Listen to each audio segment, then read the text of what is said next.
পাঁচজনে পাঁচ দিকে ধরে মানে যা ছিল একজনে সবকিছু নিয়ে গেছে, মোবাইলটা নিয়ে ওরা রাস্তা পার হয়ে গেছে, আমাকে ইট মারতেছে। আমাদের ফিউচার কেমন নাই, আমাদের উনি একা, আমি ওই সাইডে একা, একজনের মারলে কেউ প্রতিবাদ করে না। হাতে কি অস্ত্র নিয়ে থাকে তারা? তাদের হাতে অস্ত্র, ছুরি টুরি সবকিছু থাকে। প্রতিদিন হয়, একদিন না, প্রতিদিনই হয়। আমরা আমাদের বলার এখানে সাহস নাই, কারণ আমরা যদি বলি ওনাদের কাছে হাতে ছুরি টুরি থাকে। এখন যে জায়গাটিতে দাঁড়িয়ে আছি সেটি হচ্ছে চট্টগ্রামের জিসির মোড় এলাকা। রাত নামলেই এই এলাকায় সক্রিয় হয়ে ওঠে ছিনতাইকারীরা। এই অংশটিতে পথচারীরা যাওয়ার সময় মোবাইল ফোন বন্ধ করে নিয়ে হাঁটে, যত দ্রুত পারে এই জায়গাটি পেরিয়ে যায়, কারণ ছিনতাইয়ের ভয়, অপরাধীর ভয়, যার মূল কারণ পর্যাপ্ত পরিমাণ সিসিটিভি ক্যামেরা ও লাইট না থাকা।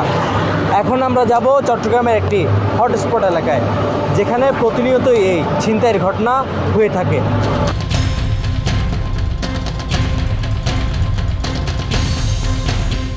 আমি মুরাদপুর থেকে আসতেছি, মানে মুরাদপুর একটু ক্রস করছি, গাড়িতে উঠবো, এই সময় আমাকে ধরে আমার ফোনটা নিয়ে গেছে গা, টাকা ছিল টাকাগুলোও নিয়ে গেছে গা।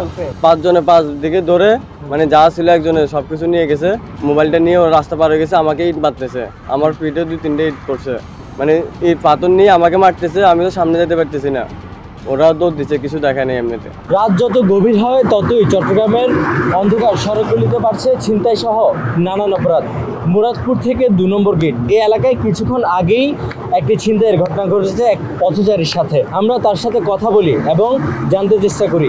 সে জানায় 4 হতে 5 জন তাকে ঘিরে ধরে ঠিক এই জায়গাটিতে। তারপরেই তার থেকে ছিনিয়ে নেওয়া হয় তার সাথে থাকা সকল সরঞ্জাম।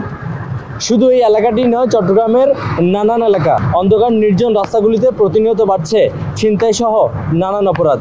এটা শুধু একটা জায়গার ঘটনা নয়। Muradpur 2 number gate, Bahaddarhat flyover, Bayezid link road, Chawkbazar, Chandgaon সড়ক, double mooring, Agrabad access road, প্রতিটি এলাকাতেই একই অন্ধকার, একই ভয়, কারণ স্পষ্ট রাস্তা জুড়ে আলো নেই, নেই সিসিটিভি নজরদারি, আর সেই অন্ধকারে জন্ম নিচ্ছে অপরাধীদের রাতের রাজত্ব।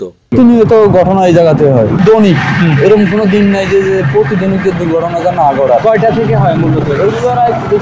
মনে হয় আমার জানা মতে 1টা থেকে 1:30টার পর থেকে। এগুলা কি মানে কি এলাকার লোকাল ছেলে নাকি ইয়ার ছেলে মনে হয়? এগুলো আমার জানা মতে মনে হয় এলাকার লোকাল ছেলেই হবে।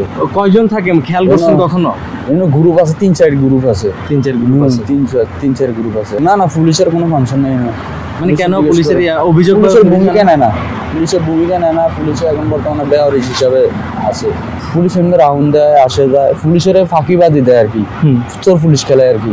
এদিক দিয়ে দেখলে এদিক দিয়ে যায়, এদিক দিয়ে দেখলে এদিক দিয়ে যায়। এরকম কোনো ঘটনা হয়েছে যে পরবর্তীতে কোনো পদক্ষেপ নিতে দেখা গেছে কিনা? না না, সেটা আমি দেখিনি। আচ্ছা, মিনিমাম আপনার এই 2-3 মাসে কয়টা ঘটনা দেখছেন? আমি বহুত ঘটনা দেখছি, দেখলাম এটা দেখার কোনো ইয়ে নেই, দেখছি বহুত। না না না, আমাদের ফিউচার কেমন নাই, আমাদের উনি একা, আমি ওই সাইডে একা, একজনের মারলে কেউ প্রতিবাদ করে না। হাতে কি অস্ত্র নিয়ে থাকে তারা? তাদের হাতে অস্ত্র, ছুরি টুরি সবকিছু থাকে। কয়জন থাকে মিনিমাম? থাকলে 4-5 জন করে থাকে। 4-5 জন থাকে। একজন মানুষ 4-5 জনের দ্বারা কিছু। এখান থেকে ধরেন ওই রোডে দাঁড়ায়, রোড থেকে এই পাশেও আসে, পাশ থেকেও নিয়ে যায়। কয়জন থাকে মোট? এটা 3 জনও থাকে, 4 জনও থাকে, মাঝে মধ্যে 5 জনও থাকে। 5 জনও থাকে। আচ্ছা, একটু আগে তো একটা ঘটনা হলো, এই ছেলেগুলা কি এলাকার নাকি বাহিরের কে? এখানে তো অনেক এলাকার ছেলেরা আসে, ধরেন 2 নম্বর গেট থেকেও ছেলেরা আসে। গতানুগতিক এরকম কয়টা ঘটনা হয়েছে এই মাসে? প্রতিদিন হয়, একদিন না, প্রতিদিনই হয়। যে কাউকে পায় তাকে ধরে ফেলে।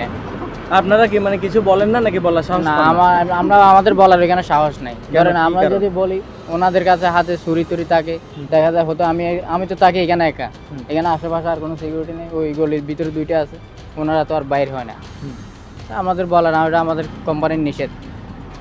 পুলিশ কি এখানে আসে বা এই জায়গাতে টহল দেয়? প্রতিদিন আসে, কিন্তু পুলিশে হ্যাঁ, পুলিশ গেলেগা করে আর কি। কিছুক্ষণ আগে আসছিল পুলিশ, ওনারা দৌড়ায় কিন্তু ওনারা ধরতে পারে না, ধরুন হুট করে কোন একটা সিভার ভিতরে ঢুকে গেছে। আইন শৃঙ্খলা বাহিনী টহল আছে, কিন্তু আলো নেই, ক্যামেরা নেই, ফলে টহল শেষ হলেই আবারও শুরু হয় অপরাধীদের দৌরত্ব।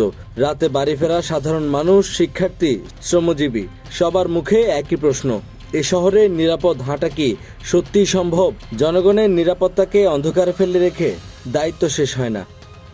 চট্টগ্রামের অপরাধপ্রবণ রাস্তাগুলির বাস্তবতা রাত হলে স্পষ্ট চোখে দেখা যায়।